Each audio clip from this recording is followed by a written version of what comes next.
எங்க ஓட்டு தான் போய் யாருங்க நின்று போட்டுன்னு இருப்பா? போங்க போய் வேலையை பாருங்க போங்க. லீவ் விட்டாங்களா, நல்லா சமைச்சு சாப்பிட்டோமா, ஜாலியா என்ஜாய் பண்ணோமா, ஓடிடியில் படத்தை பார்த்தோமா, அப்படி இருக்கணும். அதை விட்டுட்டு ஐயோ அடிக்கிற வெயிலில் போய் ஓட்டு போடணுமா? நாங்கள் தலைமுறையா அந்த கட்சிக்கு மட்டும்தான் ஓட்டு போடுவோம். எங்க ஜாதிக்காரனுக்கு தான் நாங்கள் ஓட்டு போடுவோம். உசுறு போச்சுன்னா மசுரா போச்சு. மானம் தானே முக்கியம். ஐயோ சார், என்னாச்சுங்க சார், ஏன் வாந்தி எடுக்கிறீங்க? அது ஒன்றும் இல்லைப்பா, மண்டையில் மூளைக்கு பதிலாக மலம் தானே இருக்கு, அதான் நாத்தடிக்குது. நீ வேணா மோந்து பார்க்குறியா? நல்லா இருக்கும். ஐயா எனக்குலாம் வேணாம். சீ. மானமுள்ள அப்பன் ஆத்தாளுக்கும் பிறந்தவன் நானு.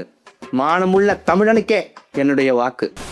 எங்க மதத்தை காப்பாத்துறவங்களுக்கு தான் நாங்க ஓட்டு போடுவோம். நான் சின்ன வயசுல இருந்தே அவருடைய ஃபேனுங்க.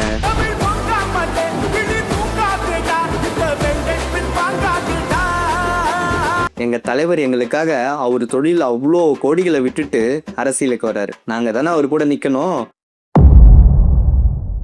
இப்படி வெறுமனே நம்ம சிரிச்சுட்டு கடந்து போற விஷயம் கிடையாது. ஓட்டுங்கிறது எலெக்ஷன் அன்னைக்கு பூத்துல போய் ஒரு பட்டன் அழுத்திட்டு வர சாதாரண விஷயமா? இந்தியாவில் சுதந்திரம் வாங்குறதுக்கு முன்னாடி ஆங்கிலேயர்கள் தேர்தல் முறையை இங்க கொண்டு வந்தப்ப நம்ம எல்லாராலையெல்லாம் தேர்தலில் வாக்களிக்க முடியாது. ஏன் தெரியுமா? வாங்க தெரிஞ்சுக்கலாம். வசித்த மனிதன் இருக்கும் வரை, கனவு காணும் இதயம் இருக்கும் வரை, அடுத்த மனிதன் பற்றிய அக்கறை இருக்கும் வரை தவிர அவர் எதற்கும் வேலை இல்லை. உங்க கேள்விகளை நீங்க கேட்கலாம். சாதாரண ஓட்டு, அதுக்கு எதுக்கு சார் இவ்வளோ பில்டப் பண்றீங்க? சாதாரண ஓட்டா? வாங்க சார், இங்க வாங்க. நீங்க தான் சொன்னீங்களா சாதாரண ஓட்டுன்னு? கடைசியா எப்போ ஓட்டு போட்டீங்க? உள்ளாட்சி தேர்தல்ல? அது வந்து பாராளுமன்ற தேர்தல்ல? இல்லைங்க சார்.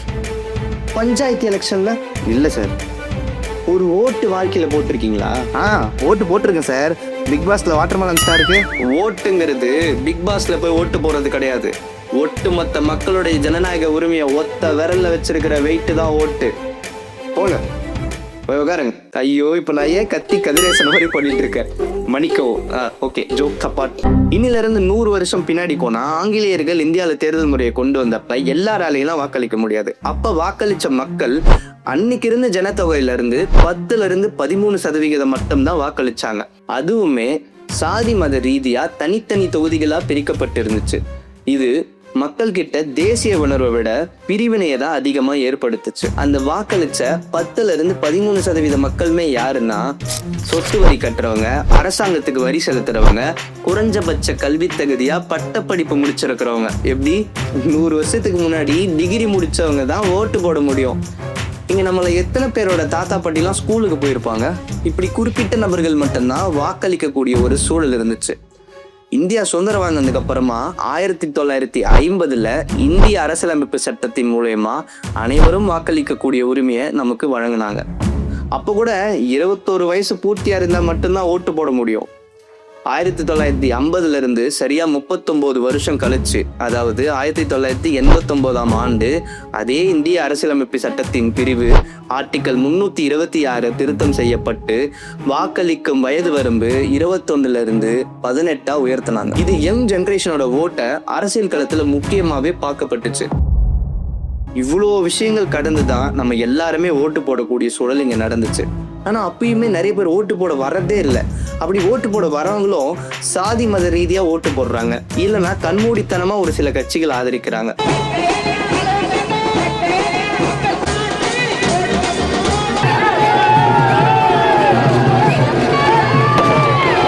இல்லைன்னா நான் ஒருத்தருக்கு ரசிகரா இருக்கேன், அதனால நான் அவருக்கு ஓட்டு போடுறேன் அப்படின்ற மனநிலைக்கு போயிடுறாங்க.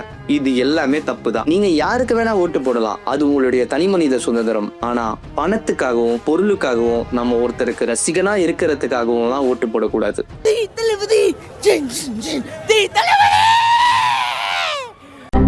100% வாக்களிக்கணுங்கிறது எந்த அளவுக்கு ஜனநாயக பொறுப்போ, அதே போல 100% விழிப்புணர்வோடு வாக்களிக்கிறதும் ஜனநாயக பொறுப்பு தான். சகோதர சகோதரிகளே, இன்னைக்கு நாம அனுபவிச்சுட்டு இருக்கிற பல சலுகைகள் பல போராளிகளின் ரத்தத்தினாலும் உயிர் தியாகத்தினாலும் நமக்கு கிடைச்சது.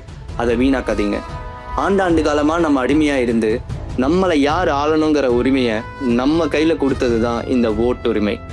இந்த உரிமையை தயவு செஞ்சு தப்பா பயன்படுத்தாதீங்க. இப்படிப்பட்ட உரிமையை சுய அறிவை பயன்படுத்தி மட்டுமே நீங்க வாக்களிக்கணும்.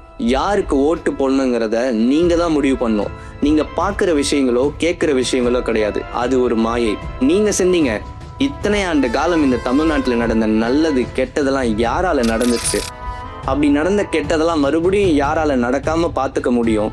இன்னும் நல்ல விஷயங்கள்லாம் யாரால நல்லா பண்ண முடியும்? அப்படிங்கிற ஒரு அளவுகோலை வச்சு மட்டுமே இந்த தேர்தலை நீங்க அணுகணும்.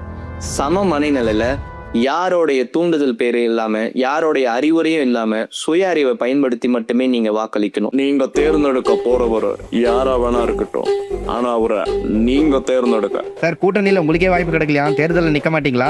என்ன பண்றது, சீட்டு கிடைக்கல. அதான் அது சரி. அந்த படத்துல யாரு ஹீரோ? சரியா போச்சு போங்க. அதுவும் தெரியாதா? பார்த்து சார், அங்கேயும் ஏமாத்திட போறாங்க.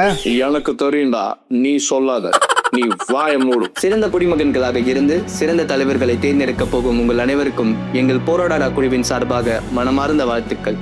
இந்த பதிவு உங்களுக்கு பிடிச்சிருந்தா உங்க உறவுகள் எல்லாருக்கும் இதை அனுப்புங்க. முக்கியமா இந்த வீடியோவை லைக் பண்ணுங்க, ஷேர் பண்ணுங்க, சப்ஸ்கிரைப் பண்ணுங்க. நீங்க கொடுக்கிற ஒவ்வொரு லைக்கும் எங்களுக்கானது மட்டும் இல்லை, அது உங்களுக்காகவும் தான். Be with us, போராடடா. We say you think.